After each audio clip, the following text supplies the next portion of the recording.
I'm very grateful and lucky because I can think about many moments when I felt loved. Um, but maybe the one that surprised me the most was from someone who wasn't part of my family.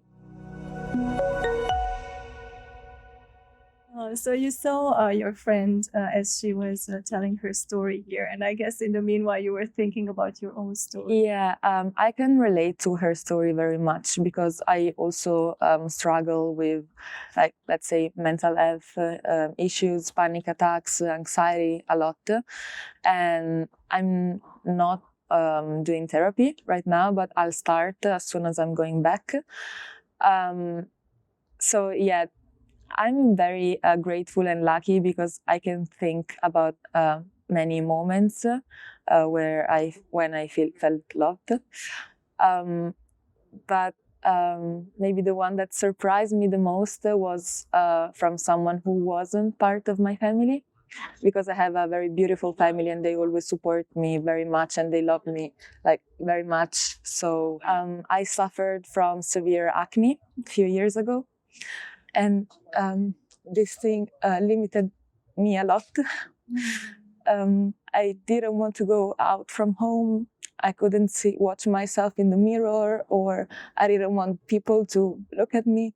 Was your whole face? Yeah, my whole face, especially here, so around the mouth and cheeks and chin. And I was speaking about that with my boyfriend, actually now my ex-boyfriend. And I remember him like hugging me and saying, "You didn't deserve to go through this." And he kissed me where I used to have acne and where I still had pimples. And that was so powerful because it was, how can someone love something that I hate so much of myself? So, yeah, sorry. And I was speaking about this with my sister yesterday, saying, how can someone who made me feel so loved once now make me suffer so much? And she said that he was useful because he taught me that I'm more than my pimples. I am a beautiful person. I'm ready to support others. And my face features are the combination of people who loved each other in the past. Oh, that's a beautiful statement. And yeah, that he just proved me that there are a lot of people that don't see my acne, don't see my pimples, see me as the person I am. And it's easy to love me.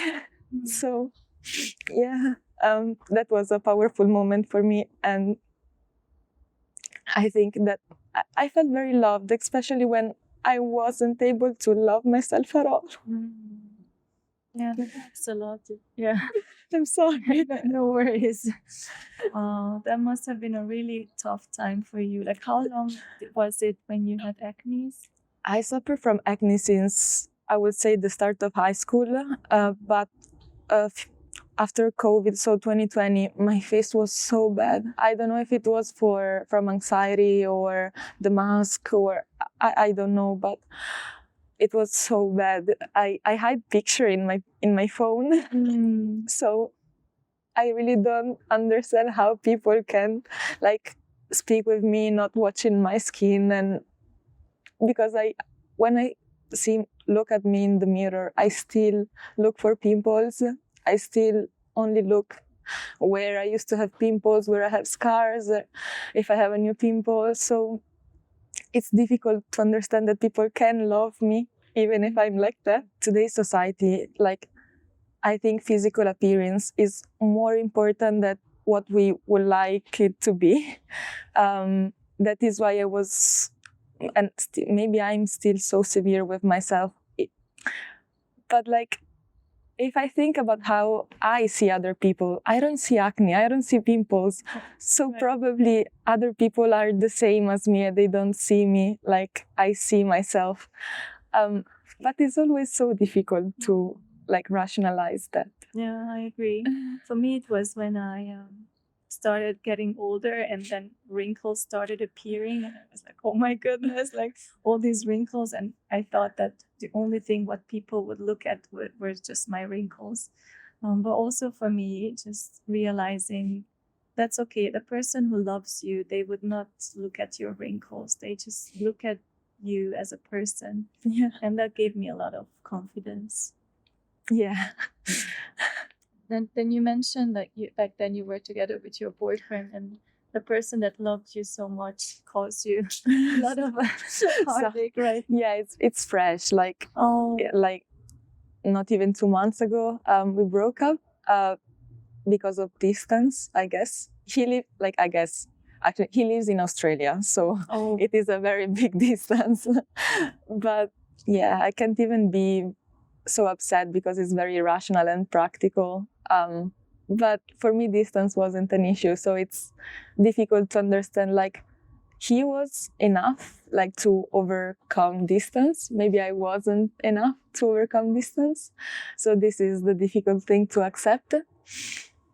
But yeah, it's not. There's no cheating in the middle, no disrespecting, nothing. So I can't be very upset with him. But I am suffering because I wasn't expecting this from him. Yeah. how long were you together?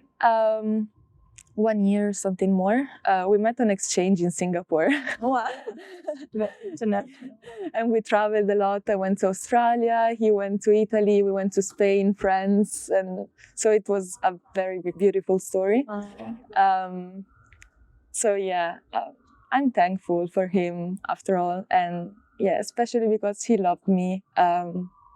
Yeah, even when I didn't love myself. Yeah, that's a really powerful message. Yeah.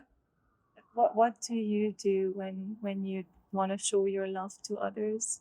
Since I know what it means to suffer and thinking you're not good enough, or also I suffer from anxiety attacks a lot. I help the others trying to do what I would like others to do for me when I need help.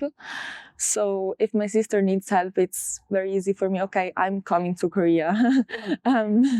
If my brother is struggling with his skin, I'm helping you, teaching all the skincare passage and doing everything, and we can cry together. You can speak about what is bothering you as many times as you want, and I'm always there and listen. And if I can do something, I will do it. And I think when you love someone, it's like you're not forced to do it. You just do it. And yeah, like I'm grateful because my family taught me that. So for me, it's natural because I can think about my parents, my brother, my sister. They are all doing that for me. So yeah, we will always be there for people we love because it's so easy for us to do it. I think it's the same for me. The more like I receive, the easier it is for me to give, because you learn it how to do it, and then you're so filled with it that you really want to share love with others. Yeah. Your story reminded me of one friend of mine. I used to live in Austria, and there's this friend of mine, and she used to struggle a lot with her acne face. She had very low self-esteem. She couldn't really love herself. And she did two things basically. One thing was she worked on her self-love to love herself. Doesn't matter how she looks.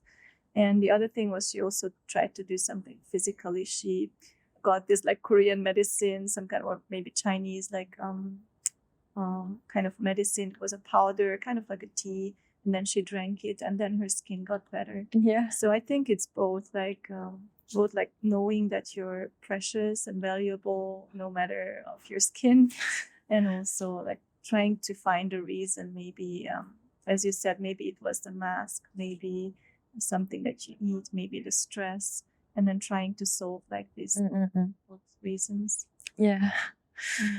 Yeah. Thank you so much. Thank you, and I'm sorry. No worries. I think it's very encouraging for people who might be struggling with similar things. I think acne teaches you patience, and it gets better. If someone is listening and they are struggling with acne, I know it's very hard, but be patient. It gets better. So yeah, like don't give up. Yeah, this is what I really want people to know. Yeah, you don't have to limit yourself because you're acne, you're much more. And yeah, I learned that, and I want people to learn that as well. Yeah, thank you for that. Thank you, and I'm sorry. No worries.